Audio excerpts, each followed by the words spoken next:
Doctor صاحب budget آ رہا ہے، کیا توقعات ہیں، کیا آپ کی ایکسپیکٹیشنز اس بجٹ سے؟ کیونکہ ہر بجٹ سے پہلے کہا جاتا ہے کہ عام آدمی کو ریلیف دیا جائے گا اور وہ عام آدمی ریلیف کے لیے انتظار کر رہا ہوتا ہے، لیکن بجٹ آنے کے بعد وہی عام آدمی بڑا سیکھپا ہوتا ہے، ناراض ہوتا ہے، نالا ہوتا ہے، گلے شکوے کرتا نظر آ رہا ہے۔ وفاقی وزیر خزانہ محمد اورنگزیب کا کہنا ہے کہ وفاقی بجٹ میں اصلاحات لا رہے ہیں، ملک آگے بڑھے گا۔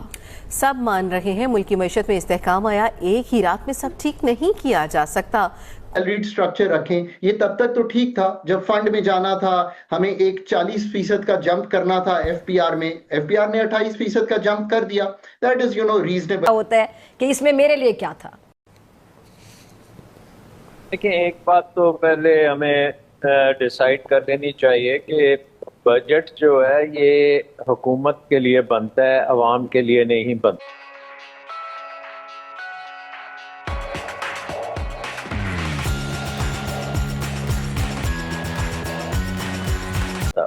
اچھا، اور پرٹیکولرلی جب سے آئی ایم ایف پروگرام آیا ہے اس وقت سے فوکس یہ ہے کہ کیسے حکومت کے اخراجات کو کیسے ٹیکسوں کے ساتھ پورا کیا جا سکے۔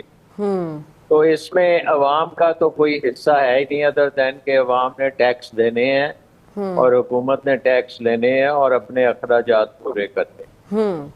اب مسئلہ یہ ہے کہ آئی ایم ایف پروگرام کی وجہ سے ہمیں تھوڑی بہت اسٹیبلٹی مل گئی ہے، لیکن ہماری جو اکنامک گروتھ ہے وہ بالکل ختم ہو چکی ہے، وہ اکنامک گروتھ نہیں ہو رہی، کیونکہ جب بھی اکنامک گروتھ ہوتی ہے تو پھر ہمارا بیلنس آف پیمنٹ کا کرائسس کھڑا ہو جاتا ہے، پھر تمام مشکلات جو 25 آئی ایم ایف پروگرام میں ہم دیکھتے آ رہے ہیں وہ دوبارہ سے سر اٹھاتی۔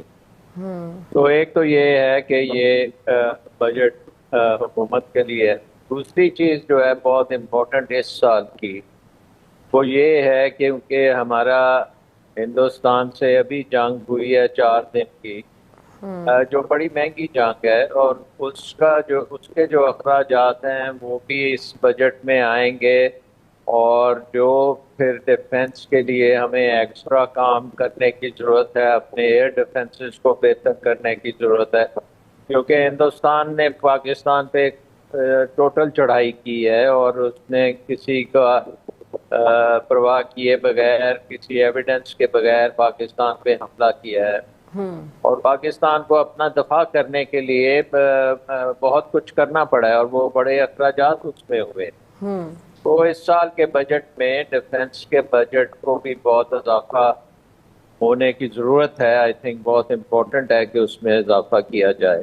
ٹھیک ہے، اب آئی ایم ایف کے ساتھ جو ہمارا پروگرام ہے اس کے تحت یہ ہے کہ جو بھی حکومتی اخراجات ہیں وہ ٹیکسوں سے پورے ہوں گے، وہ آپ قرضوں سے آپ پورے نہیں کر سکتے، اور ٹیکسوں میں بھی آپ نے اتنے ٹیکس کلیکٹ کرنے ہیں کہ اخراجات سے تقریباً 2000 ارب ایکسٹرا کلیکٹ کرنا ہے تاکہ کچھ قرضوں کی سروسنگ بھی ہو سکے۔ ٹھیک، سو حکومت کے لیے اب بڑا مشکل یہ ایک ایکویشن بن گئی ہے کہ کیا لوگوں پہ زیادہ ٹیکس لگایا جائے یا پھر اپنے باقی اخراجات جو ہیں، دوسرے اخراجات ہیں، ان کو کم کیا جائے تاکہ ٹیکس اتنے نہ لگانے پڑیں۔ اور وہ کشمکش میں اس وقت ہیں کہ اگر حکومت کے اخراجات کم کرنے ہیں تو نمبر 1 تو یہ ہے کہ آپ کا جو فیڈرل گورنمنٹ ہے اس میں 40-45 جو ڈفرینٹ منسٹریز ہیں، کیا ہمیں یہ ساری منسٹریز چاہیے؟ یہاں بہت سی منسٹریز تو پروونسز کو ڈیوالو ہو چکی ہیں 18th امینڈمنٹ کے تحت، تو وہاں بھیج دیا جائے اور ان کے اخراجات کی بچت کی جائے۔ تو یہ بہت بڑا ایک چیلنج ہے کہ حکومت اپنے آپ کو ڈاؤن سائز کرے۔ پھر اس کے ساتھ ساتھ یہ چیلنج ہے کہ پاکستان کا جو ڈیولپمنٹ پروگرام ہے وہ کبھی ختم ہی نہیں ہوتا، اس میں بے شمار پیسہ ڈبویا جاتا ہے، وہ کبھی کمپلیٹ ہی نہیں پروجیکٹ ہوتے، اس کا نیٹ افیکٹ اکانومی پہ بہت غلط ہے۔ تو کیا 1-2 سال کے لیے ہم پی ایس ڈی پی کو بند کر سکتے ہیں یا کم کر سکتے ہیں؟ تو آئی تھنک یہ ایشوز جو ہیں یہ اس بجٹ کے مین ایشوز ہیں. اچھا ڈاکٹر صاحب، جیسے آپ نے کہا کہ 18ویں ترمیم کا بھی آپ نے ذکر کیا، صوبوں کے پاس کچھ چیزوں کے اختیارات جو ہیں، لیکن صوبوں کی اب دیکھتے میرے ذہن میں اچانک سے وہ NFC ایوارڈز کا آ گیا کہ اس میں بھی صوبوں کی اکثر بحث رہتی ہے کہ جی ہمیں کچھ نہیں ملتا ہے، اس پہ بھی ذرا روشنی ڈال دیجیے. دیکھیں صوبوں کو تو ان کی ضرورت سے زیادہ مل رہا ہے، کیونکہ پچھلا جو NFC ایوارڈ تھا اس نے صوبوں کو تقریباً 57% ریونیوز جو ہیں وہ صوبوں کی طرف موڑ دیے تھے، اور صوبوں کے اوپر کوئی قدغن بھی نہیں ہے کہ وہ اپنے ریونیوز کو جنریٹ کریں یا وہ کیسے اس کو خرچ کرتے ہیں، بلکہ بہت امپورٹنٹ چیز ہے کہ صوبے جو ہیں ان کا آئینی ان کے اوپر ہے ایک انسٹرکشن کہ انہوں نے لوکل گورنمنٹس کا نظام بنانا ہے، اور ہم دیکھ رہے ہیں کہ لوکل گورنمنٹ کا نظام ہی نہیں بن رہا، اور جو ٹیکس ریونیو ہے جو صوبوں کو جاتا ہے وہ آگے ڈسٹرکٹس تک نہیں جاتا، اور بڑی ان ایون ڈیولپمنٹ ہو رہی ہے. تو کہنے کا مقصد یہ ہے کہ اس سال کے بجٹ میں یہ ساری چیزیں سامنے آ جائیں گی اور یہ پتہ لگے گا کہ کیا حکومت سنجیدہ ہے پاکستان کے مالی پرابلمز کو حل کرنے کے لیے، یا وہ صرف ٹیکس کرے گی اور ہر ایک کے اوپر ٹیکس لگائے گی.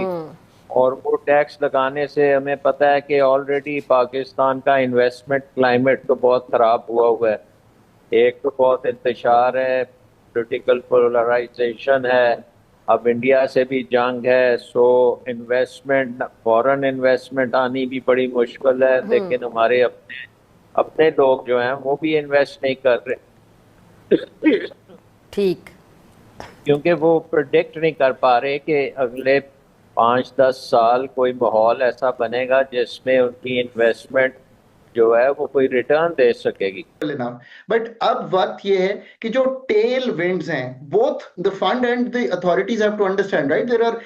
This opportunity cannot be missed. کیا opportunity ہے آپ کے پاس؟ آپ ایک میکرو اسٹیبلٹی سے آ رہے ہیں، پالیسی ریٹ نیچے ہے، کچھ انرجی پرائسز سنبھل گئی ہیں، macro stability over all strength میں ہے اس وقت پاکستان میں. اب اس کا بینیفٹ اٹھاتے ہوئے اگر آپ آج اپنے پہلے اس بجٹ کو اپروچ کریں، ان 3 چیزوں کے لیے اگر پیسے نکالنے ہیں تو کہاں سے نکالنے چاہیے؟ شہزاد دیکھیں، کیا IMF مجھے یہ کہے گا کہ میں پاکستان کی جو ایکسپینڈیچر مینجمنٹ ہے اس میں جو فیڈرل کے 43 ڈویژنز ہیں اس میں سے 17 نیچے دے چکا ہوں، ان کا خرچہ جو ہے وہ بند کر دوں؟ کیا مجھے IMF یہ کہے گا کہ میں یہ کام نہ کروں؟ نمبر 1. نمبر 2، وہ مجھے یہ کہے گا کہ نیشنل فسکل پیکٹ ہوا، 715 ارب روپے کا نیکسٹ ایئر کا آپ کا BISP کا پروگرام ہے، پروونسز کو شیئر کرنا چاہیے، اس میں کوئی دو آرا نہیں ہو سکتی. تو کیا مجھے فنڈ یہ کہے گا کہ یہ کام نہ کروں؟ 1400 ارب کے قریب سبسڈی دینے جا رہے ہیں. آج تک سبسڈی اس پہ ہے کہ شہزاد بھائی 200 یونٹ استعمال کرتے ہیں، میں 10 روپے کی بجلی دینا چاہتا ہوں، بجلی کو بھی ڈسٹارٹ کرتا ہوں، گیس پرائسز کو ڈسٹارٹ کرتا ہوں. نکل جائیں اس چیز سے. آپ ڈائریکٹ سبسڈی ریجیم 10.5 ملین کا ہمارے پاس ڈیٹا ہے، کہاں ہے انکم سپورٹ میں؟ کیا IMF مجھے روکے گا؟ کیا IMF مجھے یہ کہے گا کہ آپ کا پالیسی ریٹ بہت اچھا نیچے آ گیا ہے، اب آپ اپنے ڈیٹ کی تھوڑی سی ڈومیسٹک ری پروفائلنگ اگر کر لیں تو آپ کو یہ جو 9,800 سے اگلے سال 8,600 کی پیمنٹ، 1200 ارب کا جہاں پہ بینیفٹ آ رہا ہے، یہ 400-500 اور آ سکتا ہے. کیا مجھے وہ یہ کہے گا کہ میں مونیٹائز نہ کروں پرکس اور پریویلیجز جو اس وقت اپلائی کرتے ہیں؟ کیا وہ مجھے کہے گا کہ TSA جس کو ٹریجری سنگل اکاؤنٹ کہتے ہیں، ہم نے یہ بنایا تھا، اس کی فل آپٹیمائزیشن نہ کروں؟ مجھے کوئی بتا دے کہ ان میں سے کون سی چیز ہے جو IMF سے مترادف ہے. حکومت نے اس سے آگے جا کے بھی کام کیا ہے، وہ کہہ رہی ہے ہم نے P&D ڈپارٹمنٹ بند، PWD بند کیا، وہ کہہ رہی ہے ہم نے USC بند کیا، 1.5 لاکھ نوکریاں جو ہیں کم کی، ہم نے کچھ مرجرز کی ہیں. سو ان کی ایک کوانٹیفائڈ جو ایکسپینڈیچر سائیڈ ہے نا، جو میں نے ابھی آپ کے سامنے ریفارم رکھا ہے.